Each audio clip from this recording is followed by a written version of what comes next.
Ça en araméen, ça veut dire il a eu très peur. Et là, il y a Domé. Domé ou Douma. Doumé, c'est le nom d'un ange. C'est un ange qui pas un mauvais, pas un bon ange. Un ange, ça fait partie du, comme on dit, de l'équipe du Satan. Il y a plusieurs anges, le Satan, il n'est pas tout seul. Et il en a un qui s'appelle Doumé. C'est genre le monstre. Dans la tribu des monstres, le gros monstre. Et lui, il va chez Dieu et il dit à Dieu, regarde, David, regarde. Toi, tu as dit, David, c'est mon serviteur. Regarde ce qu'il a fait.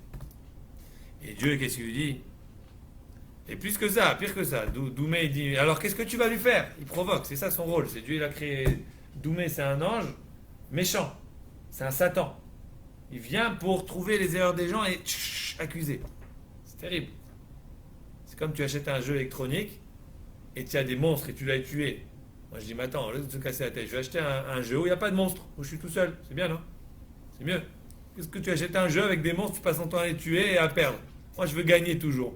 Je vais acheter des jeux où il y a 150 jeux mais il n'y a jamais de monstres. Je peux jamais perdre et toujours tu arrives, boum, tu gagnes.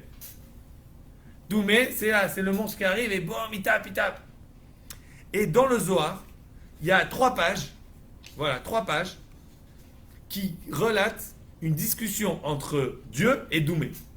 Je ne vais pas vous dire la discussion, ça va être trop long, je vois qu'il y en a qui sont un peu fatigués. Pas ici, là, au Chabad, tout le monde est réveillé, les yeux ouverts, il n'y en a pas un qui a fermé l'œil depuis tout à l'heure, et tout le monde est plein d'énergie, mais c'est sur Facebook, je parie, il y en a quelques-uns chez eux qui sont fatigués. Ok? Et dans toute cette discussion, Doumé, il attaque David.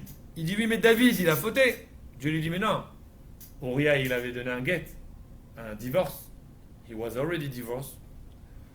Oui, mais David, il savait pas.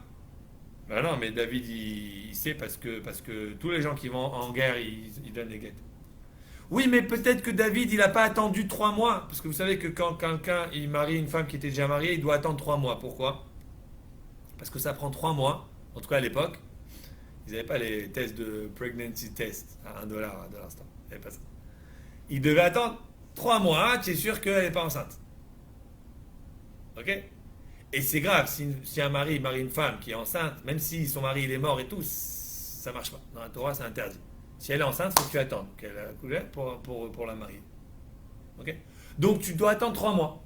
Le Satan, maintenant, c'est une loi que pas tout le monde connaît, ça. C'est une règle comme ça, biscornue. Doumé, il connaît tout. Il fait, mais je parie, il n'a pas attendu 3 mois. Dieu lui dit, ben oui, il a attendu 3 mois, fais le calcul. Et dans le Zohar, il nous dit le calcul. Il dit, le jour où Uriah il est parti en guerre, c'est tel jour. Il nous donne la date même. Et le jour où David il a rencontré Bathsheba, c'est telle date. Ok? Et je peux même vous donner la date. Ok? Bref. Et il continue. Sivan, Tammuz, Av, Elul. D'ailleurs, c'est en Elul. Voilà. Le 24 Elul. Quand il a été avec Bathsheba, c'était le 24 Elul. Et bref, ok? Il dit, ouais, mais... Et comme ça, il continue. Et Doumé, il attaque. Et Dieu, chaque fois, il lui répond. Et à la fin, c'est écrit quoi? Je vous dis la dernière phrase. Miyad Adar Doumé Latre. Tout de suite, juste après cette discussion, Doumé, il repart dans sa place. Befaché Nefesh. Faché Nefesh, je ne sais pas comment on dit en français, c'est quand quelqu'un il est déçu comme ça, tu vois sur son visage qu'il est complètement déçu. Bredouille. Ah voilà. Il rentre chez lui bredouille. Bredouille ou bredouille? Bredouille. Il rentre chez lui bredouille. Comme ça. Donc, en vérité, toutes les conversations qu'on a sur David, c'est des sujets qui ont déjà été faits. Enfin, la majorité. Entre Doumé et Dieu. Et pourquoi j'aime bien ce Zohar? Parce que quand j'ai lu ce Zohar, j'ai dit finalement l'histoire de David, on a le choix. Est-ce qu'on veut faire partie de l'équipe de Doumé ou on veut faire partie de l'équipe de Dieu? Est-ce que tu veux ressembler à Dieu qui a passé du temps à défendre David? Ou est-ce que tu veux ressembler à Doumé qui passe du temps à accuser David? J'ai trouvé ça une leçon énorme. Et je pense que si on reste sur cette leçon, c'est magnifique.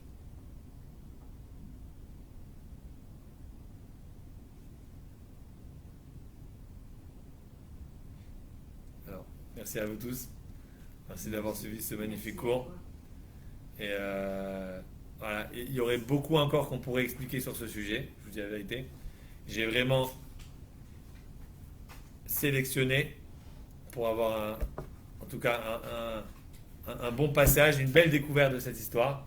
Je pense qu'aujourd'hui, des choses importantes qu'on a rajoutées dans l'histoire, c'est surtout la Teshuvah, que David nous a appris.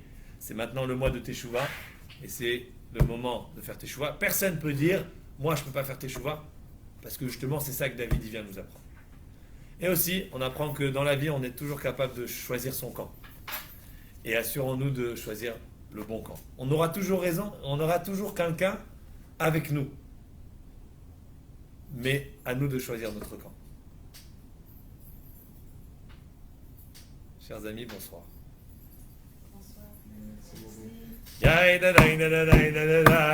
Oh, j'ai une surprise pour vous. On ne fait pas le chauffard la nuit. Et normalement, on commence le chauffard après-demain matin.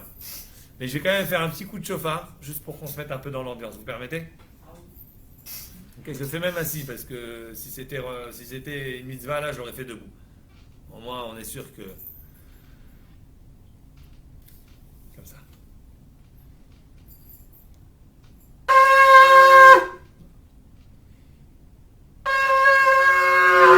Attendez.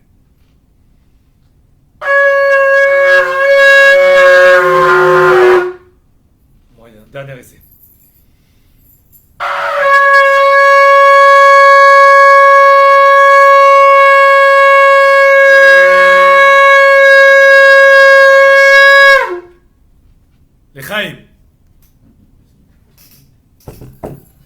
Allez, bonsoir à tous. Bon, sur Facebook, je rappelle que le cours, il a coupé 2 fois ce soir. Donc, si vous voulez avoir le cours dans son intégralité, vous faudrez voir. On peut aller sur mon compte Facebook, voir les 2. Ah, une remise. Ah, une remise. Bon, allez, pour vous.